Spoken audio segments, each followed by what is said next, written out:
বন্ধুরা নমস্কার। আশা করি আপনারা ভালো আছেন, সুস্থ আছেন। আমি ডক্টর জীবঙ্কুশ বর্মন আপনাদের প্রত্যেককে আমার ইউটিউব চ্যানেলে স্বাগত জানিয়ে আজকে হাজির হয়েছি একটি নতুন ভিডিও নিয়ে। এই ভিডিওতে আমি আমাদের বিভিন্ন প্রকার স্কিন যে অ্যালার্জি রয়েছে বা আমাদের ত্বক বা চামড়ার মধ্যে যে বিভিন্ন প্রকার র্যাশ উঠে থাকে তার কারণ এবং এই চিকিৎসার জন্য ব্যবহৃত অধিকতর কার্যকরী হোমিওপ্যাথিক ওষুধগুলি নিয়ে বিস্তারিতভাবে আলোচনা করতে যাচ্ছি।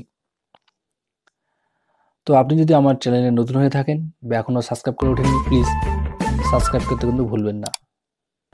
তো বন্ধুরা, এখন আমরা জেনে নেব কি কি কারণের জন্য আমাদের স্কিন অ্যালার্জি বা স্কিনের মধ্যে র্যাশ দেখা যায়। তো নম্বর ওয়ান হচ্ছে ইনসেক্ট বাইট। বিভিন্ন প্রকার কীট পতঙ্গের কামড়ের জন্য কিন্তু আমাদের মধ্যে অ্যালার্জি দেখা দিতে পারে। যেমন অনেকের বোলতা, ভিমরুল, মৌমাছি বা পিঁপড়ের কামড়ের জন্য অ্যালার্জি বা স্কিন র্যাশ দেখা যায়। নম্বর টু, ইনফেকশন। তো এই ইনফেকশন ফাঙ্গাল, ভাইরাল, ব্যাকটেরিয়াল যে কোনো প্রকার হতে পারে। তার জন্য কিন্তু অনেক সময় আমাদের শরীরে র্যাশ বা অ্যালার্জি দেখা যায়।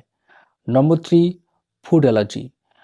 বিভিন্ন প্রকার খাদ্য সামগ্রী থেকে কিন্তু অনেকের মধ্যে অ্যালার্জি দেখা যায়। যেমন কারো চিংড়ি থেকে, কারো দুধ, কারো মাছ, মাংস, চিনে বাদাম এবং এই ধরনের অনেক খাদ্য সামগ্রী থেকে কিন্তু অনেকের মধ্যে অ্যালার্জি উৎপন্ন হয়ে থাকে।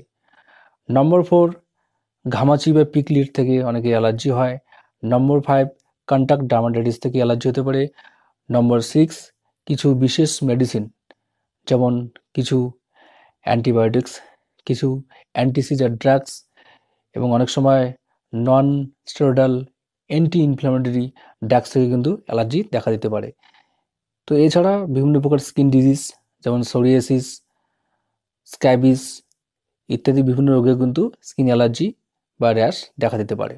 তো বন্ধুরা, এখন আমরা অ্যালার্জির জন্য অধিকতর যে ওষুধগুলি ব্যবহার হয় বা যাদের কার্যকারিতা বা ভূমিকা অপরিসীম সেই ওষুধগুলো নিয়ে আলোচনা করব। তো এক্ষেত্রে নম্বর ওয়ান মেডিসিনস এপিস মেল 30 বা 200।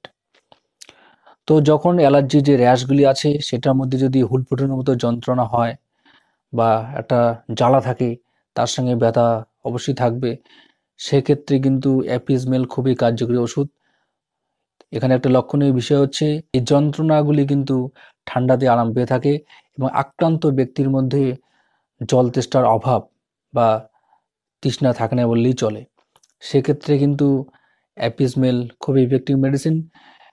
ডোজ 30 পোটেন্সিতে 2 ফোঁটা করে দিনে 3 বার 1 সপ্তাহ থেকে 10 দিন চালানোর প্রয়োজন হতে পারে। Next medicines sulphur. যখন র্যাশগুলির মধ্যে প্রচণ্ড চুলকানি থাকবে এবং চুলকানির পর একটা জ্বালা অনুভব হবে এবং যে জ্বালাগুলি বা যে চুলকানি রাতের দিকে বৃদ্ধি পায়, বিশেষ করে বিছানায় শোয়ার পর বা অনেক সময় এগুলো স্নান করার পর কিন্তু বেড়ে যায়, সেক্ষেত্রে সালফার কিন্তু খুব ইফেক্টিভ মেডিসিনস।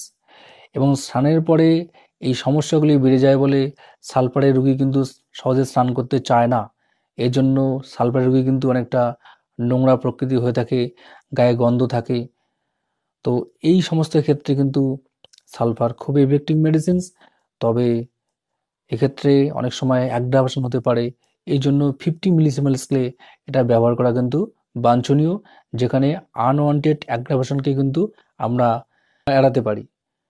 Number three, নেট্রামিউর।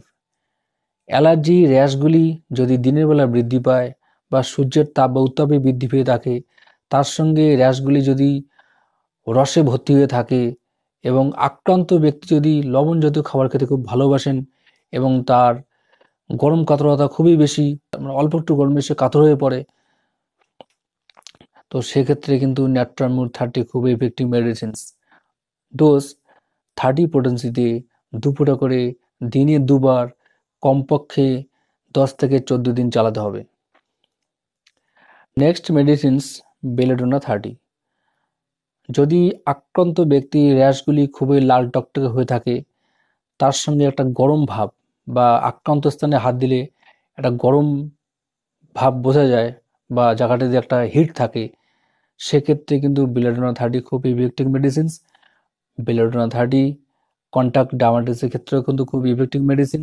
তো এর আরেকটি উল্লেখযোগ্য সিমটম হচ্ছে র্যাশগুলি কিন্তু হঠাৎ অতিরিক্তভাবে বৃদ্ধি পেতে পারে। হয়তো প্রথমে কয়েকটি র্যাশ ছিল, হঠাৎ দেখা গেলো যে প্রচুর র্যাশ, সারা শরীরে র্যাশ বেরিয়েছে।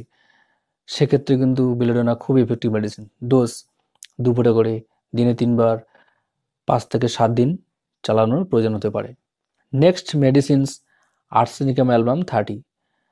যদি র্যাশগুলি সাদা বা রূপোর মতো চকচকে আঁশ দিয়ে ভর্তি থাকে এবং আক্রান্ত ব্যক্তির এই সমস্যাগুলি উত্তাপ প্রয়োগ বা হিট পাওয়ার পরে অনেকটা উপশম বোধ হয়ে থাকে এবং আক্রান্ত ব্যক্তির মধ্যে একটা ঘন ঘন অল্প অল্প জলের পিপাসা পেয়ে থাকে এবং রোগীর মধ্যে র্যাশগুলির এতটাই জ্বালা থাকে যে সবসময় ছটফট করতে থাকে, রোগী এক জায়গায় কখনো স্থির থাকতে পারে না, সে প্রতিনিয়ত স্থান পরিবর্তন করছে একটু আরাম পাওয়ার জন্য।